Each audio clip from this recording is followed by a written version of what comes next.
Perhatikan orang tua. Orang tua dulu itu kalau ngajari makanannya kan minum dulu. Seteguk sampai 3 teguk sudah itu baru makan nasi. Jadi berimbang. Nah sekarang enggak. Selesai makan baru cari air minum. Kenapa? Udah sesek. Itu yang di luar sana ya. Kalau di sini alhamdulillah ada juga yang begitu. Ya. Gitu ya. Jadi Nabi ya itu sunnah-sunnahnya gitu.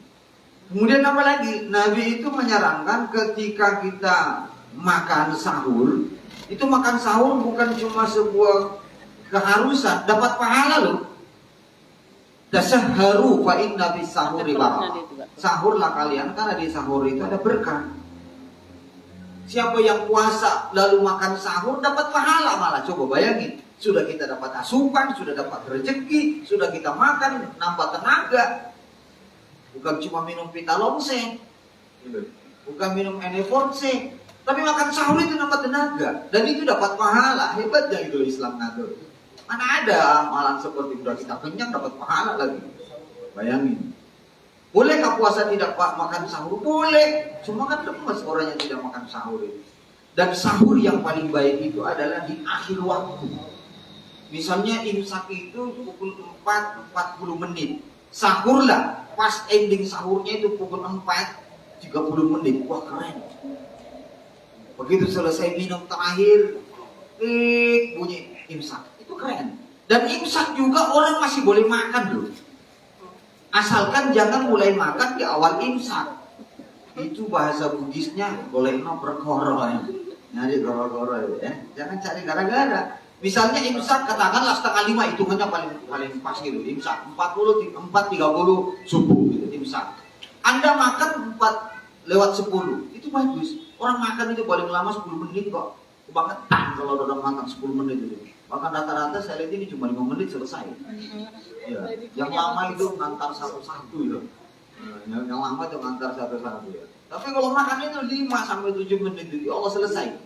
Jadi makanlah pas akhir. Itu hebatnya itu. Makan pas akhir keuntungannya apa? Satu, diakui oleh Rasul. Yang kedua, panjang kekuatan di besok hari. Kan kalau paling akhir itu persiapannya masih oke, dapat pahala lagi. Sebaliknya kalau buka, boleh dipercepat. Maksudnya buka itu di jadwal itu 16:10 misalnya. Kita pada posisi 16:09 itu udah stay. Begitu selesai pun tak.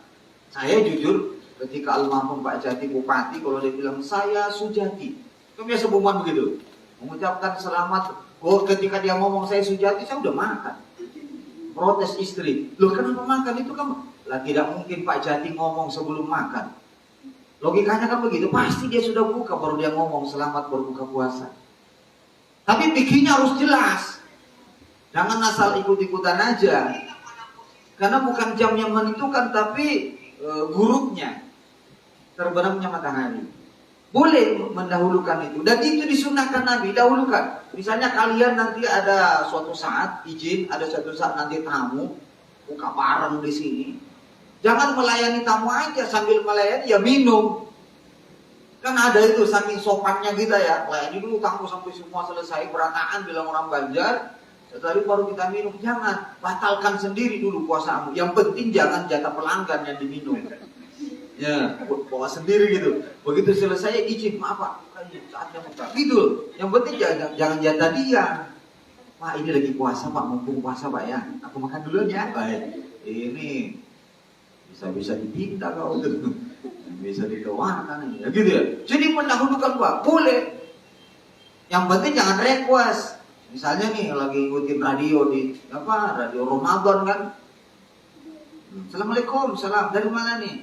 Ini dari kafe. Kafe mana? Cendanya. Apa dong? Titip salam buat teman-teman yang puasa di angkutan di mana-mana di situ. Ada permintaan enggak? Anu dong, kalau bisa request adzan maghrib. Enggak bisa. Kalau request aku boleh, adzan maghrib jangan di request ya. Jadi puasa itu aturannya ketat memang, tapi luar biasa. Mana ada amalan seperti itu? Hanya puasa. Sahurnya disuruh belakang, bukanya disuruh cepet. Kan keren tuh. Pahala lagi. Yang penting sesuai aturan. SOP ada, protapnya ada. Bagaimana dengan orang puasa? Misalnya kalian lagi itu hari kedua, hari pertama biasanya kan orang lupa tuh. Kalau hari pertama, hari kedua lagi asik kita, tiba-tiba rokok aja, astagfirullah, saya puasa. Simpen, matikan. Lagi minum kopi, astagfirullah, saya puasa. Simpen. Lalu sampaikan ke kopi itu, maaf ya, aku lagi puasa. Yang lalu biarlah berlalu. Maksudnya udah masuk ya udahlah. Tapi kalau masih di mulut lagi dikunyah tuh makanan, keinget kita puasa, falyastaqi ma fi fammi. Muntahkan apa yang di mulut. Jangan emang udah di dalam ngunyah. Ya Allah, aku ingat lagi puasa tapi ya Allah please deh. Ini kan sudah di dalam, nggak boleh. Keluarin. Ada juga tuh selesai makan, baru ingat dia puasa, udah habis di piring baru sadar. Masya Allah, saya ini puasa. Ya udah tinggal. La tashrab, jangan minum. Jangan dibalik. Begitu kelar di piring baru ingat, ya Allah, aku tahu aku salah karena lupa lagi makan. Tapi satu hal ya Allah, masa makan tak minum boleh ya? Nah bisa. Pokoknya begitu ingat, walaupun dalam sini kalau bisa, ma fi hanjaraki, ma fi halqi, falyastaqi. Kalau bisa apapun yang di kerongkongan, apa yang di saluran sini, kalau sadar kita lagi puasa, keluarin. Menurut kaidah fikih itu tidak termasuk dengan kategori muntah disengaja. Tidak termasuk. Kenapa? Karena kita menjaga diri. Dak mayaribu kaila malayaribu, tinggalkan yang meragukan, ambil yang nggak meragu itu. Uangin ya, hati-hati. Jangan pura-pura lupa. Jam 3 aja pura-pura lupa dia. Di sekitar dapur aja muter-muter sambil pegang HP. Ujung-ujungnya pasti lupa. Mana ada orang bikin takjil di situ dia muter-muter. Kenapa? Enggak, saya puasa aja kok, cuma di sini aja enak. Ujung-ujung lupa minum. Itu jangan dicari-cari dan dibuat lupanya. Jadi istimewanya bos. Banyak hal sebenarnya yang pengen disampaikan, tapi siapa tahu semakin banyak saya sampaikan semakin susah nanti bertanyaannya. Mungkin ada yang mau disampaikan, saya kembalikan ke Ustaz Nur Hamid. Barakallahu fikum. Baik, terima kasih. Untuk selanjutnya dibuka pertanyaan. Yang mau bertanya dipersilakan.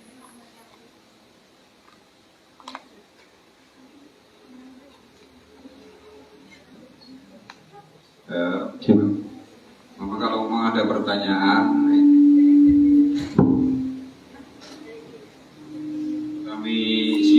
kami siapkan hadiah.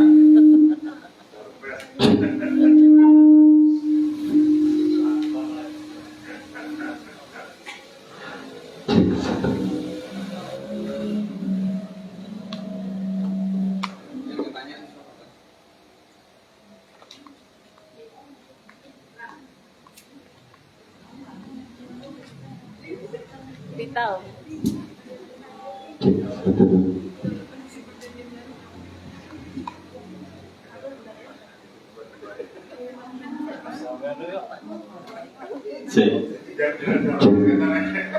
Tadi saya tertarik apa yang disampaikan sama Bapak Sukamto, bahwasanya yang bertanya dapat hadiah.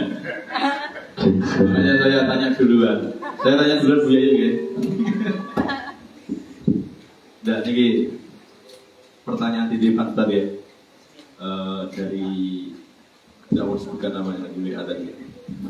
Begini Ustaz, bagaimana cara mengkodok bagi ibu yang hamil? Ini mbak-mbaknya satunya bertanya, tapi saya menanyakan, mewakili. Bagaimana cara mengkodok puasa bagi ibu yang hamil atau yang sedang sakit? Apakah diperbolehkan dengan membayar fidyah atau cukup dengan membayar fidyah saja? Dan mungkin juga pertanyaan pribadi tambahan dari saya, siapa sajakah yang bisa meninggalkan puasa atau boleh meninggalkan puasa dengan cara membayar fidyah saja? Terima kasih. Assalamualaikum warahmatullahi wabarakatuh.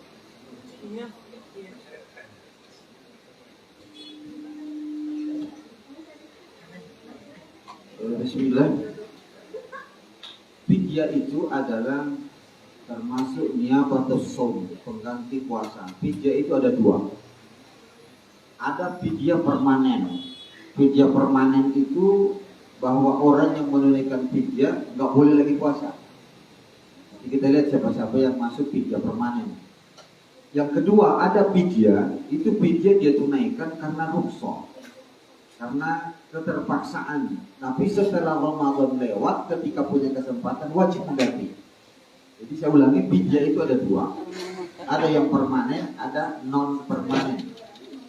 Ada yang benar-benar hanya fidya tok, nggak boleh puasa karena pertimbangan tertentu dan itu ada dalilnya. Tapi ada orang fidya itu sekedar meloloskan kesempatan pada waktu di mana dia memerlukan fidya. Orang yang fidya permanen itu satu, orang yang sepuh, orang yang dikhawatirkan dikhawatirkan akan membahayakan jiwanya kalau dia puasa. Orang yang udah rentang, orang yang menurut analisa dokter dan didukung oleh bukti-bukti fisik, maka dia tidak boleh lagi berpuasa. Telat makan aja udah bahaya. Makanya orang ini wajib fidya selama hidupnya dan tidak wajib puasa. Itu pertama. Masih berkenaan dengan orang sakit, orang yang benar-benar sakit kronis yang di dalamnya itu ada komplikasi, beda dengan sakit pertama. Sakit ini dia sakitnya itu contoh mah itu sebenarnya boleh puasa. Justru karena orang berpuasa itu mahnya hilang. Orang mau operasi pun rekomendasi dokter itu harus puasa dulu. Kenapa? Puasa ini kan menyehatkan sejatinya, bukan membuat orang payah. Puasa ini sejatinya menjadi tombo, puasa ini sejatinya menjadi obat. Ya walaupun tidak semua puasa itu jadi obat bagi penyakit. Misalnya panu, itu nggak sembuh walaupun puasa. Itu kan kata orang sendiri ya. Atau sakitnya, saya sudah 7 tahun Ustaz sakit, boleh nggak saya tidak puasa? 7 tahun sakit, enggak, udah 7 tahun. Sudah konsumsi obat tapi nggak mari-mari. Loranya apa? Kurang. Ya, 7 tahun kurang ya tetap puasa lah karena tidak ada hubungannya itu dengan isi perut. Jadi puasa orang yang istilahnya komplikasi, dia ada mah, terus ada mungkin ada kolesterol, di satu sisi ada gangguan di pankreas, kemudian ada sarafnya, macam-macam, ada komplikasi. Enaknya itu yang komplikasi kan gado-gado, ini penyakit. Itu boleh tidak puasa berdasarkan rekomendasi dokter atau ahli yang istilahnya membuat catatan dan ada klausulnya. Nggak ujuk-ujuk. Maksud saya begini, saya misalnya sakit dengan rekomendasi dokter sekian bulan harus istirahat, harus banyak makan, harus banyak ini. Tapi setelah lewat bulan berjalan kemudian masuk bulan Ramadan, maka kalau terpaksa fidyahnya juga harus diganti pada saat sesuai dengan surat keterangan. Ini bisa dipahami. Nah kemudian yang fidyah tapi harus ganti. Ibu menyusui itu ada dua. Ini menyusui. Ibu menyusui pertama itu bukan karena khawatir terhadap dirinya, tapi khawatir karena perkembangan bayi. Ini ibu menyusui ya, bukan hamil. Seorang ibu menyusui bayinya itu baru usia bulanan, 2 sampai 7 bulan, oke. Dia merasa khawatir kalau ASI-nya nanti tersendat.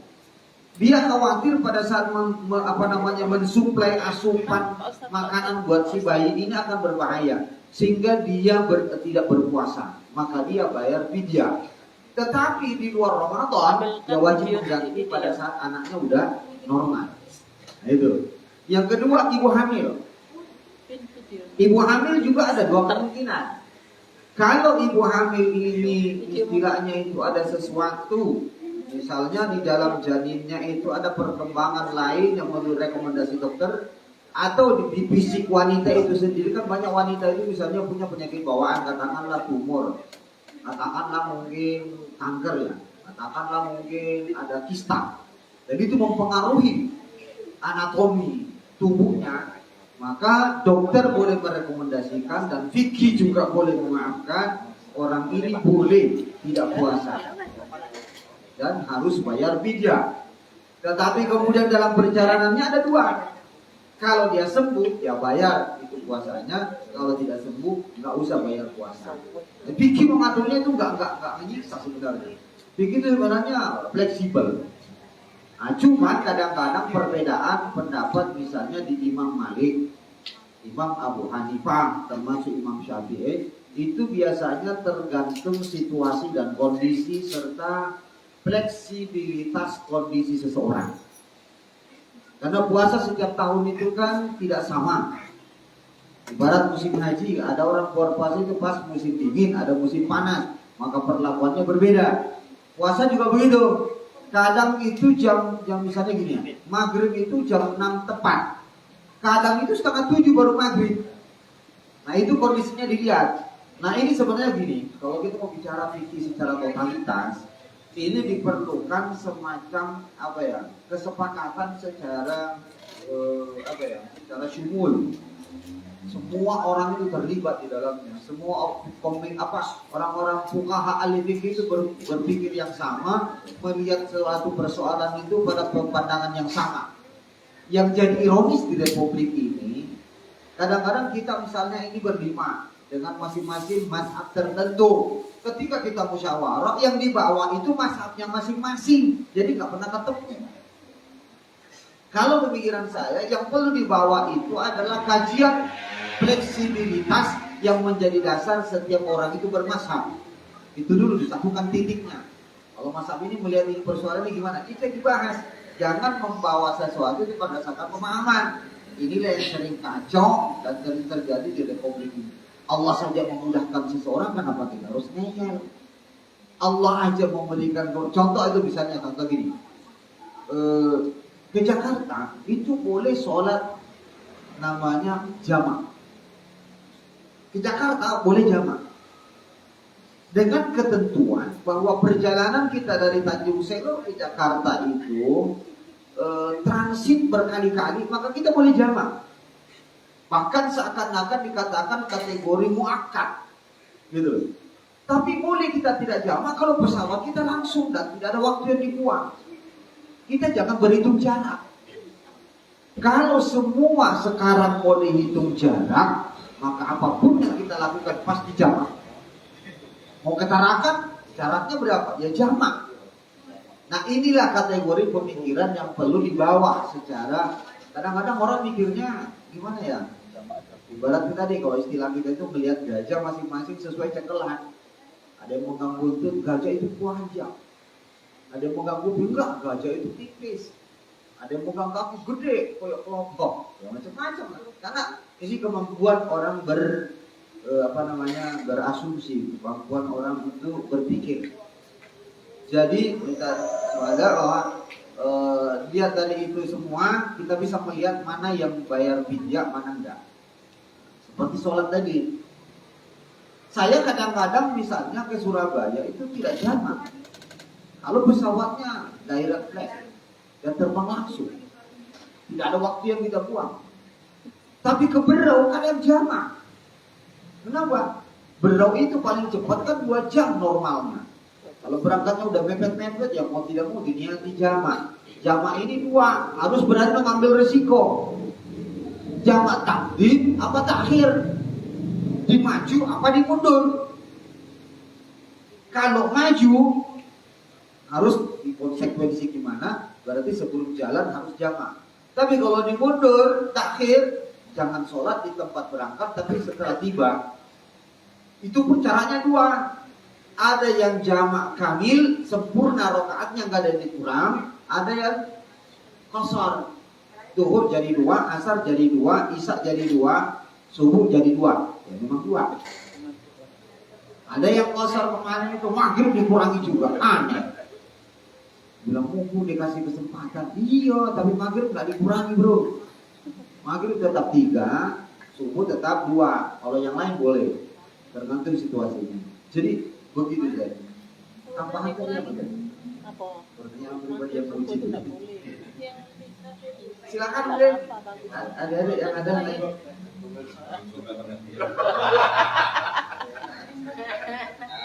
Pertanyaannya nggak ada seputar puasa nggak apa-apa.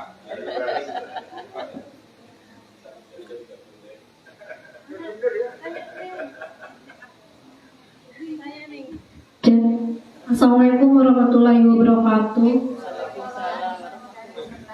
Saya mau bertanya Pak, saat kita berpuasa kan itu disunahkan untuk sholat. Terus bagaimana hukumnya jika berpuasa tapi tidak melaksanakan sholat? Terima kasih. Ya, puasa wajib, sholat wajib. Sebelum kita berpuasa kan kita sudah sholat selama ini. Masa iya puasa baru tak sholat? Sholat tarawih apa sholat wajib?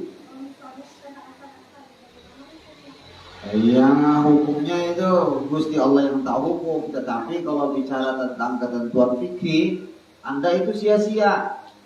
Karena begini, awwalu ma yuhasabil abdu yaumal qiyamati as-shalah. Segala perbuatan itu yang jadi barometernya adalah sholat. Sholat itu jadi ukuran. Kalau sholat kita diterima, puasa kayak haji, kayak sodako, kayak apa kayak diterima.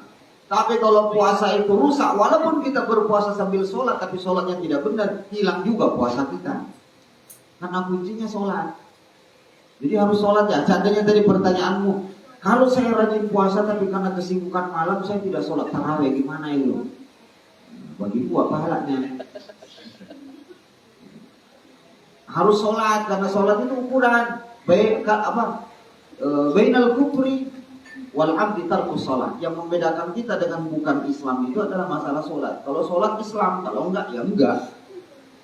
Berarti bukan Islam. Biarpun puasa tapi tidak sholat, ya kategorinya ya bukan Islam, batil. Amalnya enggak sampean, sia-sia.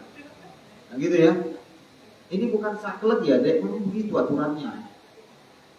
Jangan pula begitu puasa dibilang puasa Ramadan, bulan Ramadan, amal semua harus ditingkatkan. Ngaji yang tadinya 1 juz, kalau bisa 30 juz, keren. Sumbangan yang tadinya 10 juta, jadi 30 juta Ramadan, keren. Misalnya. Jangan pula mentang semua amal ditambah, subuh yang tadinya 2 jadi 6. Baik, masalah itu. Nah, yang lain-lain aja ya, silakan. Pilih sendiri tuh hadiahnya. Pilih sendiri hadiahnya. Tulis sendiri.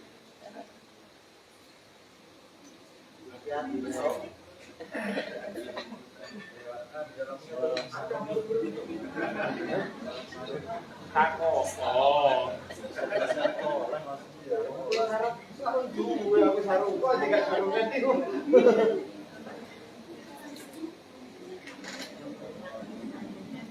Mbak Zura, isinya enggak sama, boleh pilih.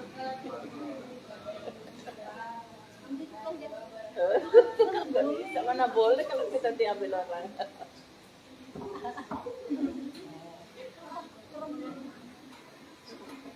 Bagaimana jika kita punya utang?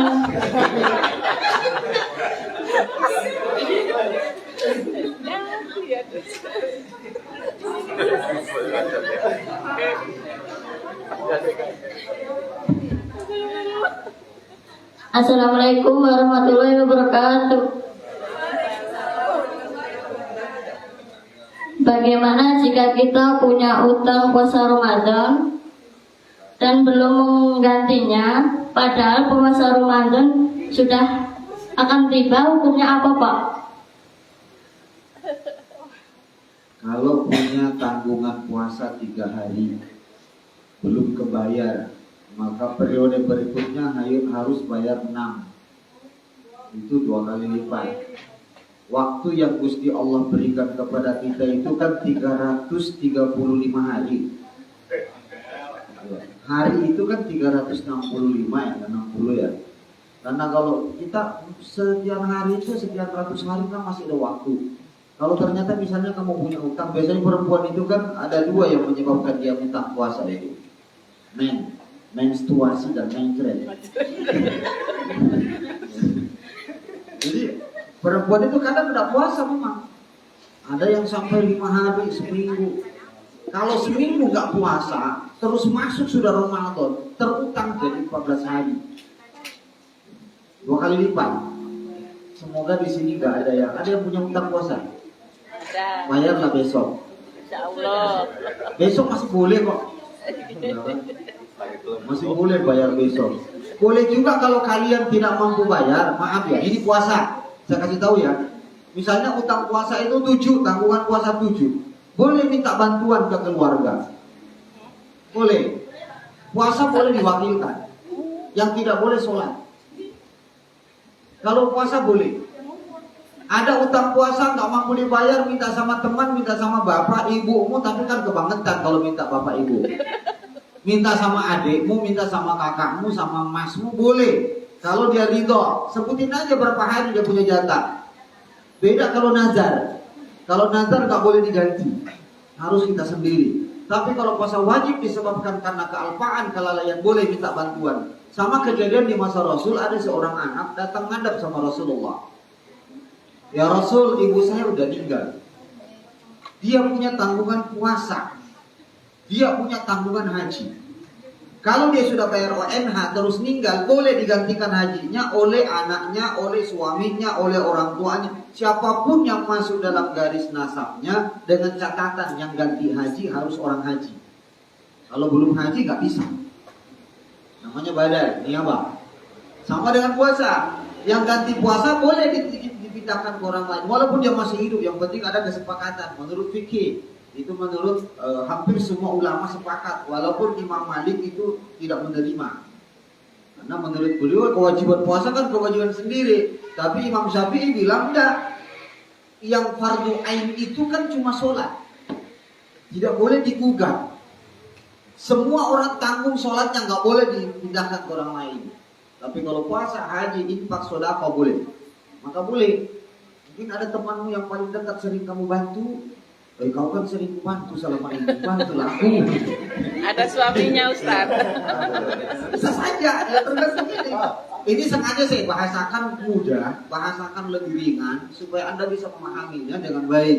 Tapi jangan dimudahkan. Enak sama situ, ya kan? Jangan dimudah. Tapi maksud saya selama itu bisa Allah itu maha luas, wasi'ur rahmah. Allah itu luas sekali kasih sayangnya. Boleh. Cuma jangan saya sarankan minta ke ibu dan ayah, jangan. Yang lain boleh. Kalau ibu ridho, walaupun ridho, kalau memang udah nggak ada yang lain, baru masa iya. Anak tunggal ya? Anak tunggal. Nah, apalagi bukan kecuali anak tunggal ya, anak ibu, anak mama, wis tak ganti. Waduh, ibu itu ke surga bener itu. Suaminya. Ada suaminya, kan gitu. Nah ini juga suami kadang-kadang kan jarang ada suami begitu. Nah. Sama-sama sama. Gitu ya. Oke, ada yang lain? Ambil ini dulu. Pertanyaan tidak seputar puasa nggak apa-apa, yang lain nggak apa-apa.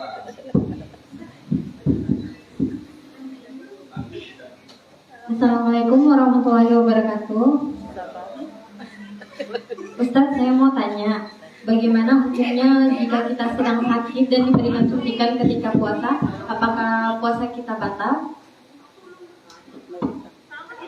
Tidak batal, sesuai pertanyaannya. Bagaimana kalau kita sakit kita berikan suntikan? Kemarin itu orang lain yang saya suntik kan? Oh, kamu yang disuntik. Kamu bilang tadi berikan suntikan, berarti ente yang nyuntik. Jadi gini ya, di dalam fikih itu diatur apa yang ada dari luar masuk ke rongga. Rongga pertama itu hidung, telinga, apalagi mulut, itu batal. Soal suntikan fihi khilafun, itu terjadi perdebatan yang sengit. Ya, terjadi perdebatan yang sengit. Pendapat pertama mengatakan batal karena tetap memasukkan sesuatu. Pendapat kedua mengatakan tidak batal karena tidak melalui rongga mulut, tidak dikonsumsi secara langsung. Tapi pendapat ketiga mengatakan itu bisa batal, bisa tidak. Batal itu ketika seseorang yang disuntik itu masuknya adalah suplemen energi, maka itu batal. Tapi kalau suntikan itu hanya sekedar untuk mempertahankan hidupnya karena dia harus makan obat penggantinya, maka itu tidak batal. Dengan catatan, itu pun ada catatannya. Suntikan itu berdasarkan dosis yang dibolehkan. Kan ada dosis itu yang dibolehkan. Kalau dia sistem tembak, maka itu otomatis batal karena itu berubah jadi suplemen. Tapi kalau sekedar menggugurkan dalam arti harus minum obat jam sekian, porsinya berapa, dosisnya berapa, maka itu tidak batal. Kalau saya lebih cenderung menggunakan pendapat yang ketiga. Artinya situasional. Kita lihat kronis tidaknya penyakit seseorang. Kita akan melihat situasi ketahanan daya tahan tubuh seseorang, imunitas seseorang, dan seberapa penting obat itu dimasukkan. Maka itu mempengaruhi batal tidaknya. Tapi saya cenderung memegang pendapat yang ketiga bahwa itu tidak batal karena itu injeksi. Tidak langsung mengenyangkan gitu. Tidak langsung mengenyangkan. Pada awal tahun 80-an itu rokok tidak membatalkan puasa. Saya masih ingat. Di awal tahun 80-an, 78 sampai 81 itu hangat dibahas. Kemudian tiba-tiba mengatakan apapun alasannya, ketika dia masuk ke rongga itu batal. Bahkan termasuk orang yang menggunakan TG, tusuk gigi. Itu bisa batal. Kalau mulai dari jam 9 pagi sampai jam 9 malam, ini aja pasti batal. Ya kan? Kalau cuma sekedar gini-gini aja ya enggak. Menelan ludah. Kalau dia belum lewat dari batas rongga mulut dalam arti gusi, belum keluar, masih produksi di dalam, biasanya kan ada namanya inner duty. Kalau ini inner product, produksi sendiri, telan lagi, nggak apa-apa, nggak batal. Tapi kalau dia telan lendir, nggak ngerti saya, batal apa enggak, ya kan? Tapi yang pasti batal lah, karena itu bentuknya gede loh, hijau loh. Batal itu. Bagaimana dengan sisa makanan yang ada di mulut? Biasanya kan habis sahur itu ada orang jarang sikat gigi, begitu kelar sahur langsung geletak, saking menikmati. Bangun begitu bangun, goyang-goyang dia punya lidah ada sedikit. Eman kalau dibuang, telan. Pendapat yang pertama mengatakan apabila ada kesengajaan menyimpan kotoran di gigi, lalu begitu bangun ditelan itu batal. Tapi kalau dia tidak sengaja, tidak sadar bahwa ada di celah gigi, saking ngantuknya, belum sikat gigi dia tidur, bangun ada, kalau mulutnya belum dibuka, masih posisi terkatup, maka boleh ditelan, itu tidak batal puasa. Sama dengan mandi di siang hari. Kalau mandi di siang hari itu berapa galung sampai berapa ember dihabisin, selama itu tidak mempengaruhi dahaganya, maka tidak batal, hanya maksimal makruh. Tapi kalau dia menyelam sambil minum air, itu pepatah. Batal itu, ya kan? Seger. Mandi berkali-kali, ada orang mandi sampai 8 kali. Karena dikit-dikit gentar mandi, tidak apa-apa, itu tidak batal puasanya. Cuma kurang afdal. Cuma itu makruh. Ya kan? Ini beberapa hal yang harus dipikirkan. Itu tingginya memang agak ribet. Tapi besok malam kayaknya kita belajar bareng. Besok malam itu ada ahli fikih semua hadir di Gang Kubis di majelis taklim al-hikmah. Silahkan datang yang mau datang. Diizinkan kok sama bos. Besok malam. Jadi kalau ada yang mau tanya-tanya masalah fikih, masalah puasa, silakan di situ. Banyak guru kita di situ. Saya aja mau bertanya juga kok. Besok malam ya. Gitu. Jadi apa itu? Yang membatalkan banyak, tapi yang makruh juga banyak. Bagaimana batal puasa kalau tiba di kali lihat, wah ini seger nih, bismillah lompat, ya belum, nggak batal. Cuma minimal makruh, merusak puasa namanya. Ada yang membatalkan puasa, ada yang merusak puasa. Kan gitu. Sama dengan orang sholat. Ada orang tahiyat gini-gini kan, sah sholatnya begini sah. Yang batal itu yang nggak goyang. Justru yang nggak goyang ini loh yang batal. Kenapa? Karena yang nggak goyang ini lapor, Pak, aku lihat si Anu goyang, batal. Kamu nggak goyang, batal. Kau yang batal, kau tidak goyang tapi memperhatikan orang goyang. Iya lah. Nah ini bisa dipahami ya. Ya. Jadi maksudnya itu apa ya? Melaksanakan aturan ini harus memiliki kapasitas dan keyakinan serta kemampuan secara komprehensif. Banyak hal-hal yang ringan-ringan tapi kita tidak paham. Boleh, kalau masih di dalam mulut ini nggak keluar, tapi kalau sudah keluar, lewat dia punya celah-celah gigi, sudah masuk di bibir, itu batal. Karena itu masuk kategori memasukkan. Kalau di celah-celah gigi, sisa-sisa nasi ini atau makanan ini, itu kan masih di dalam. Yang penting itu tadi, jangan sengaja disimpan. Sama tadi kalau kita makan minum lupa muntahin. Kalau belum nyampe ke sini muntahkan. Gitu ya. Silakan ambil dulu. Sekali-sekali pertanyaannya dititipkan ke kanan apa kiri? Iya ya. Oh, pegang mic. Ya. Bismillahirrahmanirrahim. Assalamualaikum warahmatullahi wabarakatuh. Apa hukumnya ketika telat bangun sahur?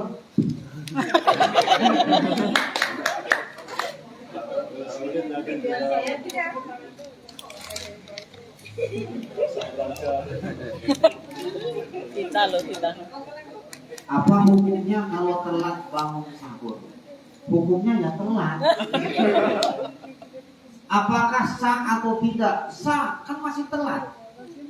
Yang batal itu, yang haram itu adalah kesiangan. Kesiangan makan sahur. Kalau telat kan masih ada, namanya juga telat dong. Kecuali nggak bangun sahur, nggak sahur sama sekali. Boleh nggak puasa? Boleh, boleh. Tapi selama dia kuat. Kalau ada orang tidak sahur lalu puasa, ya boleh, sah aja. Cuma nggak dapat pahala sahur. Kalau kelewat sahurnya masih sanggup puasa, ya puasa aja. Karena memang itu perintah wajib. Tapi pahala sahur nggak dapat. Dan bisa saja mungkin kalau tidak sahur lemes. Ya bukan berarti kalau nggak sahur harus tidak puasa, enggak. Ya selama kuat ya puasa aja. Cuma kalau sahur itu kenapa kita diperintahkan untuk sahur supaya dapat pahala gitu. Next, ambil dulu yang tadi. Ambil cuci. Cip, ambil hadiah. Assalamualaikum warahmatullahi wabarakatuh. Cima ambil anu. Saya mau bertanya masalah hukum halal, haram, makruh. Mohon penjelasannya. Kan sekarang banyak yang saya tidak jelas di mana. Nabi mengatakan al-halalu wal haramu mubayyin. Halal dan haram itu udah jelas dijelaskan, tapi persoalannya mana yang haram, mana yang halal, mana yang makruh, mana yang sunnah, ya, mana yang mubah, mana yang syubhat, itu yang belum kita ngerti.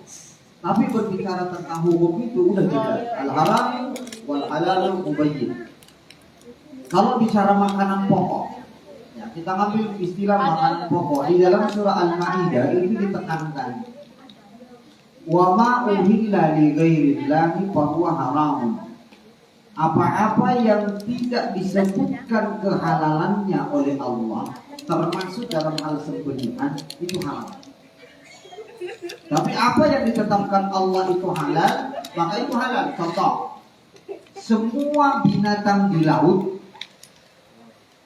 di air, itu dihalalkan, illa syatran, kecuali kepiting. Kepiting itu makruh. Tapi banyak orang demen. Ya. Saya aja tadi baru masak piting. Hukum kepiting itu sama dengan hukum catur. Hukum kepiting itu disepakati ulama hukumnya sama dengan catur, makruh. Bahkan ada ulama itu mengatakan asyatran wasyartan. Syatran itu artinya catur. Syartan kepiting. Itu dimasukkan kategori karihal karaha, makruh yang mendekati haram.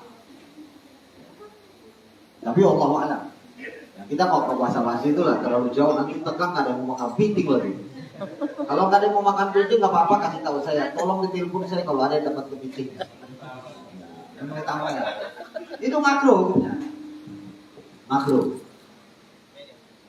Haram itu apa yang ditetapkan Allah haram, maka itu haram. Itu satu. Yang haram itu lahmal khinzir, daging babi.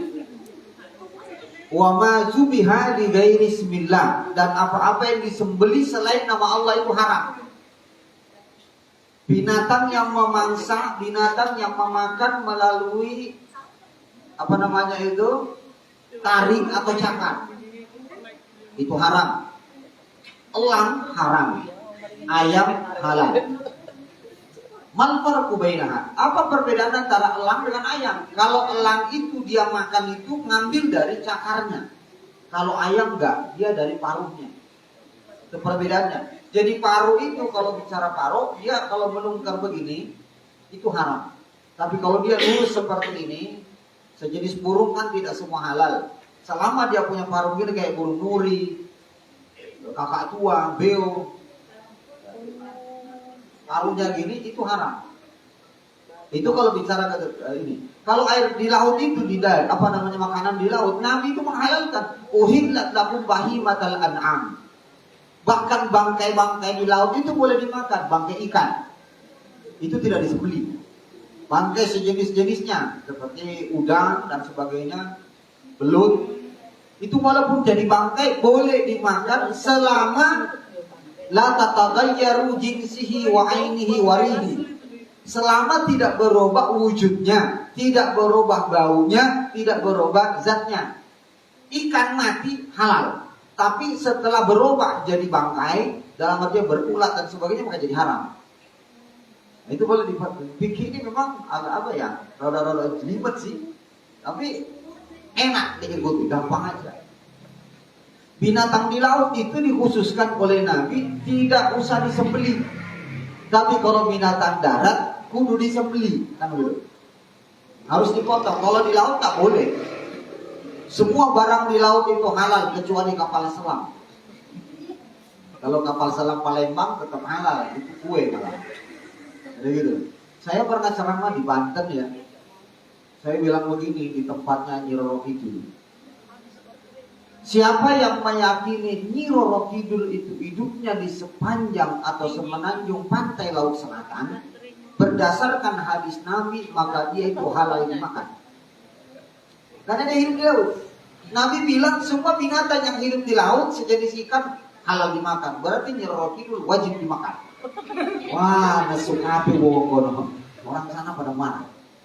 Padahal saya cuma menganalogikan aja.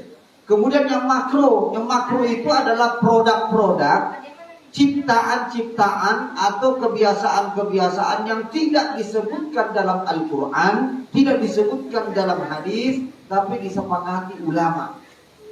Atau sudah menjadi ketetapan Nabi, ada hadisnya dan penyerupaannya berdasarkan kias dan ijma. Maka itu makro. Kemudian kalau yang mubah boleh-boleh saja. Ya, misalnya kita menemukan sesuatu atau ada buah ditecer di jalan sekresek tuh, isinya seperti ini lengkap. Tapi kalau orang berpikir tidak mungkin dimakan. Tapi kalau orang mendapatkan buah ini rezeki nongkrong dimakan. Itu ada ulama mengatakan mubah, boleh dimakan, boleh tidak dimakan. Karena ada namanya kategori barang dapatan. Kalau dapatan yuqatta, yang menemukan laqit harus diumumkan. Tapi kalau sudah benar-benar kepepet ya nggak usah diumumkan lah. Daripada diumumkan basi lagi, pangan wae. Misalnya kan seperti itu. Nah kemudian yang apa lagi? Banyak sih. Untuk ini sebenarnya kita perlu jelasin memang satu-satu. Yang haram itu apa aja deh, yang halal itu apa aja deh, yang makruh mana aja deh. Kayaknya waktunya nggak ini. Tapi saya jelaskan seperti itu aja sementara. Mudah-mudahan tak puas. Ya. Lanjut. Ambil dulu. Kasih mic-nya, kasih dulu. Siapa ada pertanyaan?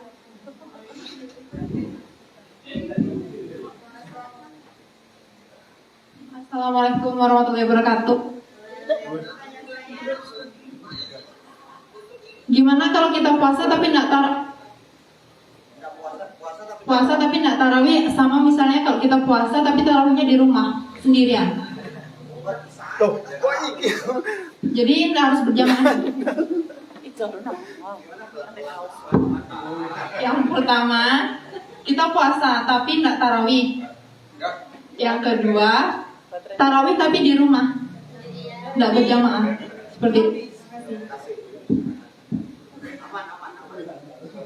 Jadi bagaimana orang yang berpuasa tapi tidak tarawih? Bagaimana orang puasa tapi puasa bisa cuma nggak dapat pahala tarawih karena nggak tarawih, kan gitu. Sengaja walaupun dia tidak tarawih tapi puasanya kurang sempurna karena nggak ada tarawih. Karena Nabi mengatakan man qama ramadhana imanan wa ihtisaban ghufira lahu. Di riwayat lain man shoma. Siapa yang puasa siang hari malamnya itu tarawih full, maka diampuni dosanya yang telah lewat. Mantap kan? Bagaimana kalau orang puasa tapi tarawih sendiri-sendiri di rumah? Ya boleh. Cuma tetap kurang karena tidak dapat tadi pahala jamaah. Gitu loh. Silakan aja. Tapi kalau bisa disaranin agar semuanya ikut tarawih lah. Tarawihnya juga cari yang bagus, yang pas-pas aja. Kalau misalnya punya kesibukan, ya cari yang mungkin yang 23 aja lah. Karena banyak kesibukan kan. Ada yang lain silakan. Oh ini belum ambil dulu jatah. Boleh sandal mau katanya mau nopi. Orang memang sandal mungkin kok. Mau sandal. Lagi ya sandal saya. Anu Mas Farul.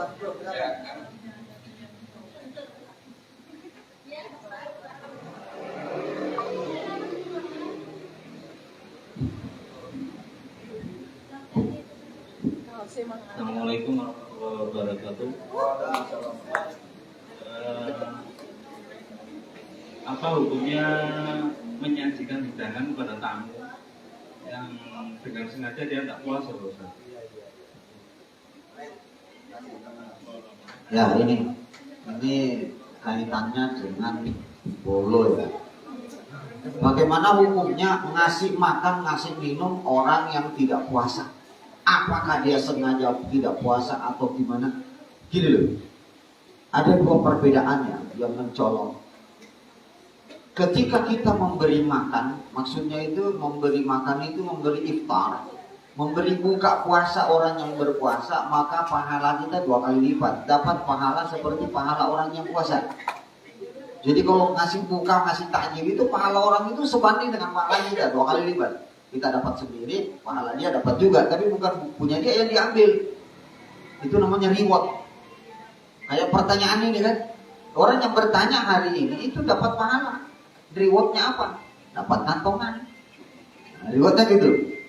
Bagaimana hukumnya kita ngasih makan, ngasih minum orang yang tidak puasa? Haram. Itu haram mutlakan.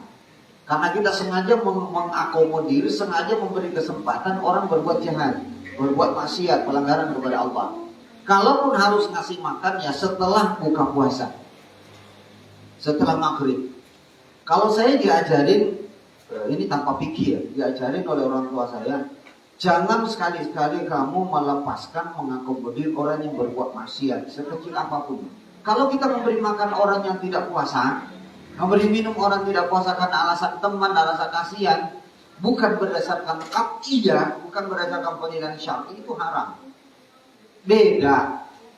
Kalau posisi bulan Ramadan di sini semua kita misalnya ada pendatang baru, pengungsi, ada orang kena musibah, ada orang pesakitan, tiba-tiba muncul di tengah kita, dan orang yang terdekat harus memberi makan adalah kita, meskipun dia tidak berpuasa, kita sedang puasa, itu boleh. Karena itu kekhususan. Tapi kalau orangnya kita kenal, orangnya itu orang di sekitar kita, dengan alasan bahwa dia payah, dia alasan bahwa dia itu gak kuat, haram hukumnya kita kasih makan. Tapi kalau dia orang jauh, orang sakit, orang apa, yang secara rekomendik memerlukan tuluran tangan, sekalipun kita berpuasa, ngasih makan dia itu gak masalah. Ini harus dibedakan. Tapi kalau atas dasar bahwa itu temanku bang, gak kuat dia, ya berarti Anda mendukung untuk melakukan kemaksiatan, kan gitu. Tapi kalau orang itu benar-benar orang sakit, ada musafir, di pasar itu sebenarnya warung, saya tidak setuju kalau warung di bulan Ramadan itu ditutup. Saya tidak setuju. Misalnya Ustaz Suhada nanti bikin warung, bukan, tidak usah bilang mau berkah, nggak usah, tulis saja warung Ramadan. melayani musafir dan kafir. Ya toh? Jadi yang masuk di situ musafir. Ini orang musafir berarti kafir. Jadi sebenarnya gak usah marah. Kita tulis saja itu, warung Ramadan khusus melayani musafir dan kafir.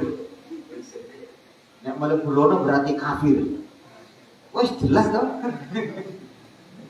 Gak usah ditutup karena orang Ramadan warung itu mau ditutup gak bisa juga.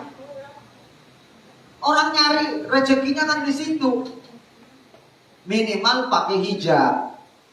Ada hijab dan batas sehingga orang makan di tempat-tempat itu boleh. Nah, ini hukum. Ini domain MUI. Mudah-mudahan MUI tidak dihapus ya. Kalau saya sih harapannya hapus aja deh.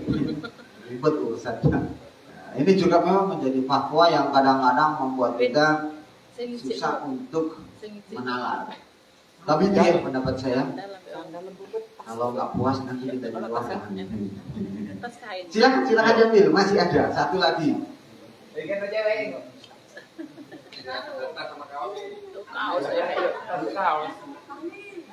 Berarti sandalnya tidak ada kita.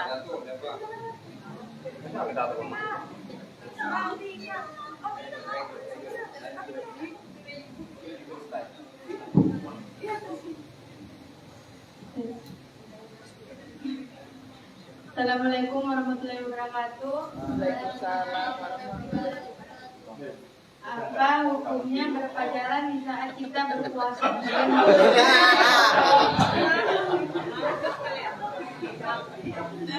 Jujur banget. Apa hukumnya berpacaran kalau berpuasa? Hukum berpacaran kapanpun, baik puasa atau tidak, haram. Jelas. Kan gitu, mau puasa mau nggak puasa ya haram. Kalau sampean, kalau ada di antara kalian yang betul-betul memang udah apa ya, pincut nggak kalau bisa ditawar lagi, atau cinta lah. Karena ada pendapat mengatakan weten trisno jalanan soko melibet, soko kulino. Jadi kan bahaya juga itu. Kalau mau pacaran lapor sama Bu Yayo. Bu, saya ini memang lancang, tapi mau gimana lagi? Bisa nggak aku dibantu? Pertama, ya diluruskan, diselesaikan secara adat. Bisa Ustaz. Mungkin begitu. Mungkin begitu ya. Bisa Ustaz, bisa. Ada ibu jamin boleh. Jangan sampai itu jodoh di tangan Pak Dekanto. Ya kan, jangan sampai gitu ya. Jodoh di tangan Gusti Allah. Jadi haram deh. Mau Ramadan kayak mau tidak Ramadan ya haram. Nggak boleh. Lalu ada yang pernah bertanya begini, kenapa kita dilarang pacaran? Lalu apa tujuannya Gusti Allah menciptakan laki-laki dan perempuan? Kalau memang kita dilarang pacaran katanya, ya jangan diciptakan laki-laki dong. Jangan diciptakan perempuan dong. Gini, setiap orang per orang, setiap individu itu sudah masing-masing punya takdir. Yang dibutuhkan oleh kita adalah kesabaran. Nek dulu wayahe sabar dhisik gitu. Kalau belum waktunya kan sabar dulu lah. Jangan mikir jodoh di tangan kafe cendana. Atau jangan cari jodoh di sini. Carilah jodoh di Sesayap. Mudah-mudahan Pak Dekanto bikin cabang di Sesayap. Gitu loh. Jangan cari jodoh di sini, jalan duku. Misalnya, mohon maaf ya, ini bukan ini, tapi kalau bisa ditahan dulu lah. Mulai hari ini karena kita mau Ramadan, sampaikan, misalnya adik itu punya pasangan, sampaikan you and me and. Sampaikan you and me and. Selesaikan aja gitu. Ya, makasih. Terakhir dulu banyak ya. Alhamdulillah.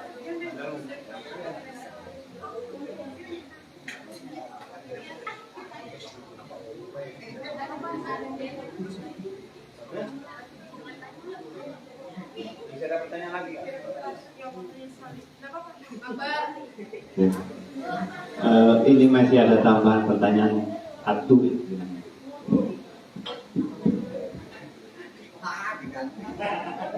Assalamualaikum warahmatullahi wabarakatuh. Apa hukumnya hukumnya orang haid baca Al-Quran? Itu bagus. Apa namanya, saya dentengan udah habis. Apa hukumnya orang haid atau menstruasi baca Quran? Membaca itu ada dua. Ada membaca dalam hati, mengulang hafalan. Yang kedua ada membaca berdasarkan ada tilawah. Baik pertama dan kedua, kalau saya dalam menafsirkan firman Allah di surah Al-Waqi'ah, itu di Al-Waqi'ah ada ayat ini. La yamassuhu illal mutahharun. Tidak boleh menyentuh Al-Quran itu kecuali orang yang suci. Suci secara umum itu juga terbagi dua. Suci dari najis dan hadas berarti harus berwudu. Suci dari status berarti dia Islam. Kalau menggunakan yang kedua atau Islam, wudu atau tidak wudu, selama dia tidak berhadas besar maka boleh menyentuh Quran. Itu kalau yang kedua. Tapi demi menjaga kehati-hatian, yombok menawa kita menghormati Quran, maka alangkah baiknya kalau kita wudu dulu, supaya ada kategori kita lepas dari hadas besar maupun kecil. Bolehkah kita membaca Al-Quran pada saat kita haid? Kita tidak mau mengganggu-gugat pendapat para ulama yang secara masyhur dan mutawatir berdasarkan ayat ini. Maka perempuan yang lahal istihadha, ketika perempuan itu ada darah haid, maka tidak boleh menyentuh Al-Quran berdasarkan firman tadi. Itu pendapat jumhur ulama. Lalu seiring perkembangan masa dan waktu serta lahirnya mujaddid pembaharu, maka dibolehkan membaca Al-Quran tanpa menyentuh atau mengulang hafalan. Yang dilarang adalah menyentuh.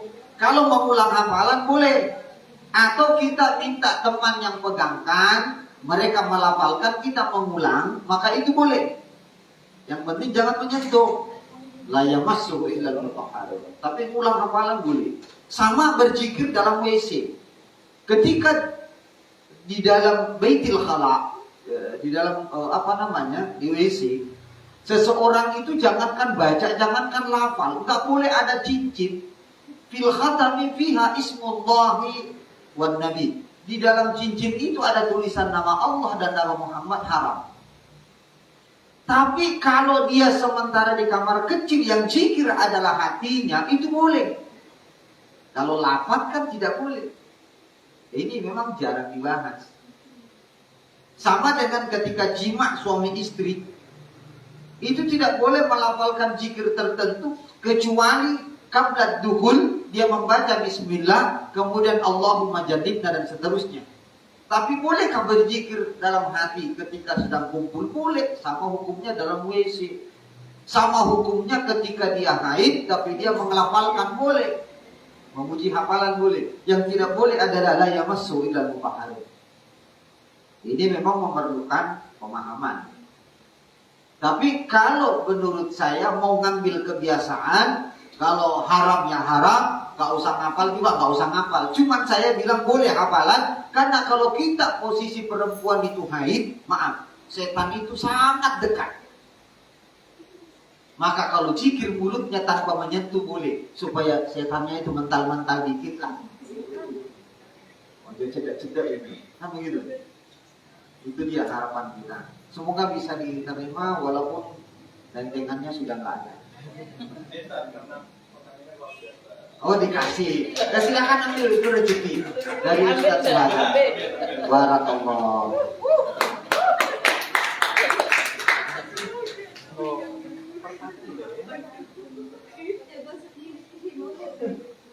Ya, terima kasih.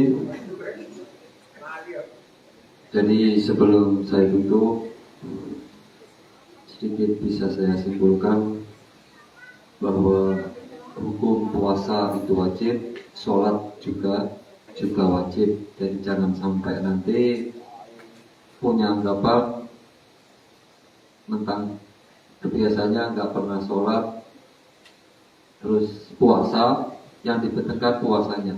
Tapi dua-duanya harus juga dikerjakan. Tidak boleh puasa tapi tidak sholat, jadi sama-sama wajib. Tapi ketika melihat orang seperti itu juga jangan langsung di muka umum dan sebagainya ngasih tahu percuma kamu puasa tapi tidak sholat, jangan juga seperti itu ya. Kemudian masalah sholat taraweh, masih banyak orang beranggapan bahwa ketika tidak sholat taraweh puasanya tidak sah. Sholat taraweh itu sunnah, tapi sunnah yang dianjurkan. Ada juga kadang nggak paham, sholat taraweh itu harus di masjid atau di musola. Di rumah juga bisa, tapi lebih baik berjamaah di masjid atau di musola. Jadi sebelum saya tutup juga, karena sebentar lagi kita memasuki bulan Ramadan, marilah kita persiapkan diri, marilah kita pakai moto hari ini lebih baik daripada hari kemarin. Jadi puasa nanti itu harus jangan sampai sama dengan kemarin. Yang kemarin puasa tapi sholatnya jarang-jarang. Sholat untuk puasa ini niatkan supaya sholat 5 waktu jangan sampai ditinggalkan. Mungkin itu yang bisa saya sampaikan. Mohon maaf bila ada kurang dan lebihnya. Saya kira Wassalamualaikum warahmatullahi wabarakatuh. Waalaikumsalam warahmatullahi wabarakatuh.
Tapi timer itu kan berhenti.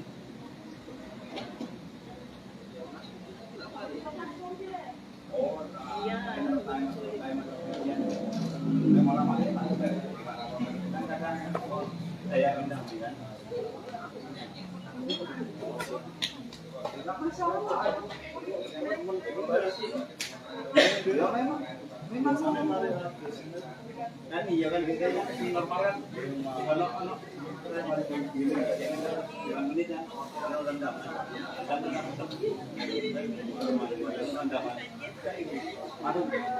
tapi malah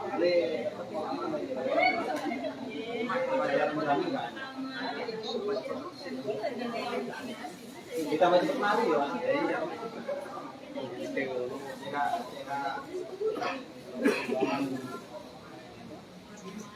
Dan sama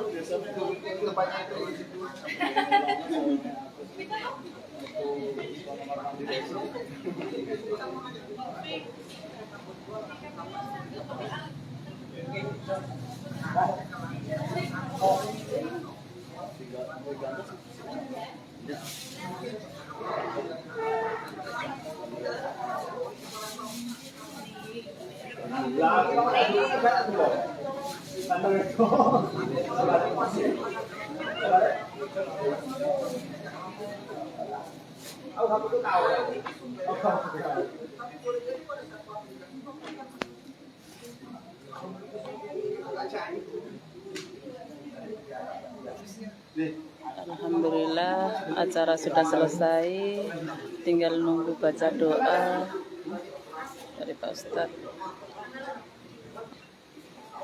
Semoga berkah untuk semuanya.